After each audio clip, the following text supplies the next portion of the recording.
नमस्कार सभी को। दोस्तों, आज की इस वीडियो में हम बात करेंगे एक ऐसी खबर की जो लग रहा है धीरे धीरे वर्ल्ड वॉर 3 का ट्रिगर पॉइंट भी बन सकता है। हम यहाँ पे बात कर रहे हैं दुनिया के सबसे बड़े द्वीप ग्रीनलैंड की, जिसको लेकर डेनमार्क और अमेरिका के बीच में तनाव अपने चरम पर पहुंच चुका है।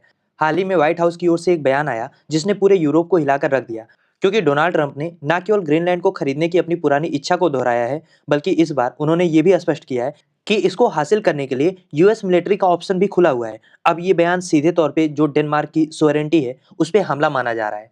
लेकिन असली धमाका तब हुआ जब डेनमार्क ने भी पलट के वार किया, डिप्लोमेटिक तरीके से इसका जवाब नहीं दिया, बल्कि ईंट का जवाब पत्थर से देते हुए इस अंदाज में डेनमार्क के डिफेंस मिनिस्टर ने अपनी सेना को यह स्पष्ट आदेश दिया है कि shoot first ask question later, यानी कि पहले गोली मारो, सवाल बाद में पूछना। अब नेटो की दो अलाइज के बीच में जब इस तरीके की बातचीत हो रही है कि shoot first ask question later, तो आप इसको सिंपल रेटरिक के रूप में नहीं देख सकते हैं। ये डेनमार्क की ओर से अपनी सोवरेनिटी बचाने के लिए दुनिया की सबसे बड़ी महाशक्ति को सीधी और खुली चुनौती है। अब यहाँ पे सवाल ये है कि चलो, ट्रम्प के बारे में तो हर किसी को पता है कि वो किस तरीके का लैंग्वेज बोलते हैं। डिप्लोमेसी में अगर देखें तो वो एक तरीके से अपने आप को क्लाउन के रूप में पेश कर रहे हैं। कब क्या बोल देंगे, क्या कह देंगे, उस पर कोई कंट्रोल नहीं है।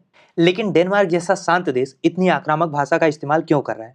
तो इसके पीछे देखिए एक हिस्टोरिक कॉन्टेक्स्ट है। दरअसल डेनमार्क ने अपनी 1952 की उस मिलिट्री गाइडलाइन को एक्टिवेट कर दिया है, जो मूल रूप से जो यूएसएसआर था उसके डर से कोल्ड वार के दौरान बनाई गई थी। अब इस नियम के अनुसार ये है कि डेनमार्क या उसका कोई भी क्षेत्र, जैसे कि ग्रीनलैंड भी है, अगर इस पे कोई विदेशी ताकत हमला करता है या इस पे नजर उठा के देखता है, तो वहां पे तैनात सैनिकों को अपने हायर कमांड से आदेश मिलने के इंतजार करने की जरूरत नहीं है। उन्हें तुरंत मुकाबला करने का आदेश है, वो तुरंत गोली भी चला सकते हैं, उसके लिए कोई परमिशन लेने की इनको जरूरत नहीं है। इसीलिए इस पॉलिसी को कहा जाता है कि शूट फर्स्ट आस्क लेटर, यानी कि पहले मार दो, परमिशन बाद में ले लेना। अब ये पॉलिसी, ये स्टेटमेंट अपने आप में 1940 की उस कड़वी याद से निकला है जब नाजी जर्मनी ने डेनमार्क पर हमला किया था और कम्युनिकेशन सिस्टम फेल होने की वजह से सेना जवाब नहीं दे पाई थी। और आज 2026 में ट्रंप की धमकी के बाद डेनमार्क ने साफ कर दिया है कि अगर अमेरिकन मरीन ग्रीनलैंड के तट पर कदम रखते हैं तो उनका स्वागत रेड कारपेट से नहीं होगा, बल्कि गोलियों से होगा। अब जैसा कि मैंने आपको पिछले वीडियो में भी बताया था, यहाँ भी ब्रीफ में बता दे रहा हूँ कि ग्रीनलैंड में ऐसा क्यों है, क्यों ट्रंप इसको अपनी नाक का सवाल बना चुके हैं और क्यों उन्हें हर हाल में ग्रीनलैंड चाहिए।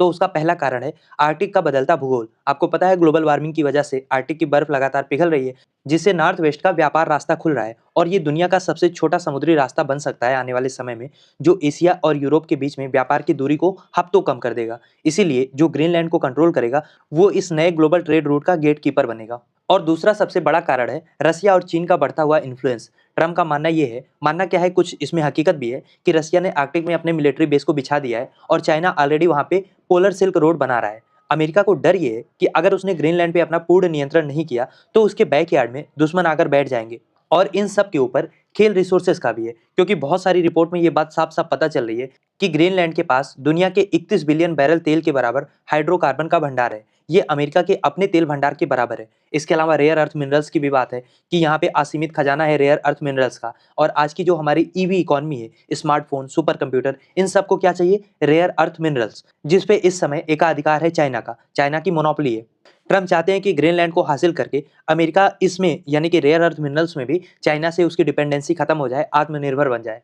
2023 के सर्वे बताते हैं कि 34 सबसे जो इंपॉर्टेंट मिनरल्स हैं उसमें से 25 से ज़्यादा सीधे ग्रीनलैंड में मौजूद हैं। और क्योंकि ग्रीनलैंड अभी डेनमार्क के कब्जे में है, मतलब डेनमार्क का पार्ट है, और डेनमार्क इन्वायरमेंटल कंसर्न की वजह से वहाँ पे ना कोई ड्रिलिंग कर रहा है, ना वहाँ से कोई रेयर अर्थ मिनरल्स निकाल रहा है। लेकिन ट्रम्प का हम सभी को पता है, अगर ग्रीनलैंड उनके कब्जे में गया तो उन्हें बिल्कुल फर्क नहीं पड़ता ग्लोबल वार्मिंग से या इन्वायरमेंट से, वो अपना ड्रिलिंग शुरू कर देंगे। और सबसे बड़ी बात यह है कि दुनिया के इस सबसे बड़े द्वीप में 80% जो वाटर है ना, वो बर्फ के रूप में, वो शुद्ध पेयजल है। तो आने वाले 10-20 सालों में पानी की जो भयंकर संकट पूरी दुनिया में होने वाला है, उसका भी जवाब कहीं ना कहीं ग्रीनलैंड के पास है। लेकिन यहाँ पे देखना यह है कि क्या ग्रीनलैंड को हथियाना अमेरिका के लिए इतना आसान होगा, क्योंकि डेनमार्क भी बहुत तेजी से अग्रेसन दिखा रहा है। यहाँ एक दिलचस्प और खतरनाक बात यह भी है कि अमेरिका और डेनमार्क दोनों नेटो के मेंबर हैं। अब नेटो का आर्टिकल 5 क्या कहता है कि अगर एक सदस्य पे हमला होगा तो सारे देशों पर हमला माना जाएगा। अब आप मान के चलिए कि अगर अमेरिका ने डेनमार्क की टेरिटरी ग्रीनलैंड पर हमला कर दिया, तो देखना यह है कि बाकी के नेटो के देश क्या अमेरिका के खिलाफ खड़े होंगे, अमेरिका का साथ देंगे या न्यूट्रल रहेंगे। डेनमार्क के प्रधानमंत्री मेटे फेडरिक्सन ने ऑलरेडी ये चेतावनी दे दी है कि अमेरिका का अगर कोई भी मिलिट्री एक्शन ग्रीनलैंड पे होता है तो वो नेटो के अंत की शुरुआत होगी। और हमें यहाँ पे नेटो की कोई खास चिंता नहीं है। दरअसल दुनिया जो एक थोड़ा बहुत भरोसे पे टिकी हुई है, जो ग्लोबल सिक्योरिटी आर्किटेक्चर है वो ताश के पत्तों की तरह ढह सकती है। उसके बाद कब कौन किस पे अटैक कर दे, कोई म्यूचुअल ट्रस्ट या अंडरस्टैंडिंग नहीं बचेगी, और इसीलिए ये दुनिया के लिए भी कंसर्निंग सब्जेक्ट है। लेकिन अब हम बात करते हैं उनकी जिनका ये घर है, यानी कि वो लोग जो ग्रीनलैंड में रहते हैं। 56,000 57,000 के आसपास की आबादी है, जो ज्यादातर इन्यूट समुदाय के हैं। वहाँ की सरकार ने साफ कर दिया है कि ग्रीनलैंड बिकाऊ नहीं है। ग्रीनलैंड एक ऑटोनमस टेरिटरी है, इनका अपना पार्लियामेंट है, अपना संविधान है। हालांकि सुरक्षा के लिए वो डेनमार्क पे निर्भर करते हैं, पर वो अमेरिका का हिस्सा कभी नहीं बनना चाहते। उन्हें डर है कि अमेरिका उन्हें एक सोसाइटी की तरह नहीं बल्कि एक मिलिट्री प्लेटफॉर्म की तरह देखेगा। इसीलिए वो ट्रंप की इस अप्रोच को नए उपनिवेशवाद की तरह देख रहे हैं। अब अगले हफ्ते अमेरिका के विदेश मंत्री मार्को रूबियो और डेनमार्क के अधिकारियों के बीच में एक हाई लेवल मीटिंग होने वाली है। दुनिया की निगाहें इस बात पर टिकी हैं कि इस मीटिंग से क्या निकल कर आता है। क्या ट्रंप अपनी मांग से पीछे हट जाएंगे या वो अपनी अमेरिका फर्स्ट पॉलिसी के तहत किसी भी हद तक जाएंगे। क्योंकि अमेरिका के वाइस प्रेसिडेंट जेडी वेंस ने पहले ही बयान दे दिया है कि डेनमार्क ने ग्रीनलैंड की सुरक्षा में कोताही बरती है, मतलब उसकी सुरक्षा कायदे से नहीं की है। और ये एक संकेत है कि अमेरिका इस विवाद को सुलझाने की बजाय हवा दे रहा है। और अगर हम इतिहास की ओर देखें तो ये पहली बार नहीं है जब अमेरिका ने ग्रीनलैंड को अपने में मिलाने की कोशिश की है। 1946 में राष्ट्रपति हैरी ट्रूमैन ने डेनमार्क को $100 मिलियन का ऑफर दिया था कि आप $100 मिलियन हमसे ले लो, ग्रीनलैंड हमें दे दो। उससे पहले 1867 में भी ऐसी कोशिशें हुई थी।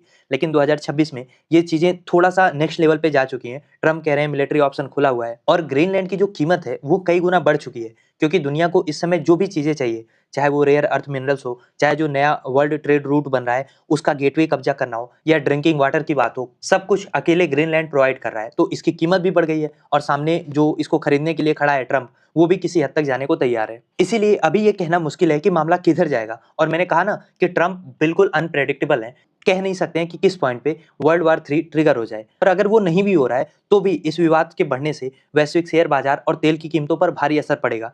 डेनमार्क को यूरोपियन यूनियन का पूरा समर्थन है। अगर अमेरिका डेनमार्क पर आर्थिक या सैन्य दबाव बनाता है तो यूरोप भी रिटेलिएशन में अमेरिका पे सैंक्शन लगा सकता है, और ये ट्रेड वार हार्ट वार में बदल सकता है। और जहां तक रही बात ग्रीनलैंड की, तो आप इसको कैसे भी देखें, चाहे रिसोर्सेस के रूप में देखें, चाहे एक जमीन का टुकड़ा समझें, चाहे इन्वायरमेंटल नजर से देखें, लेकिन इसको पाने की जो चाहत है ना, वो बता रही है कि किस तरीके से जो अब सुपर पावर है, चाहे रसिया की हम बात करें, अमेरिका की बात करें, चाइना की बात करें, सब में एक चीज कॉमन दिख रही है कि ये अपने साम्राज्यवाद को बढ़ाना चाहते हैं। इसीलिए दुनिया की सबसे पुरानी डेमोक्रेसी यानी कि यूएसए और चाइना या रसिया की नीतियों में बहुत ज्यादा फर्क नहीं बचा है। देखना यह है कि क्या अपने साथी डेनमार्क की जमीन हड़पने के लिए यूएसए सेना का प्रयोग करता है। डेनमार्क ने भी जिस तरीके से शूट फर्स्ट का ऑर्डर दिया है, वो दिखा रहा है कि डेनमार्क भी पुष्पा हुआ है, झुकेगा नहीं। खैर, अब मेरा सवाल आपसे ये है कि आपको क्या लगता है, क्या ट्रम्प पीछे हटेंगे जिस तरीके से डेनमार्क ने कहा है कि पहले गोली चलाओ, ऑर्डर बाद में ले लेना, या आपको लगता है कि इवेंचुअली डेनमार्क पीछे हट जाएगा, यूरोप घुटने टेक देगा और ग्रीनलैंड अमेरिका का पार्ट हो जाएगा?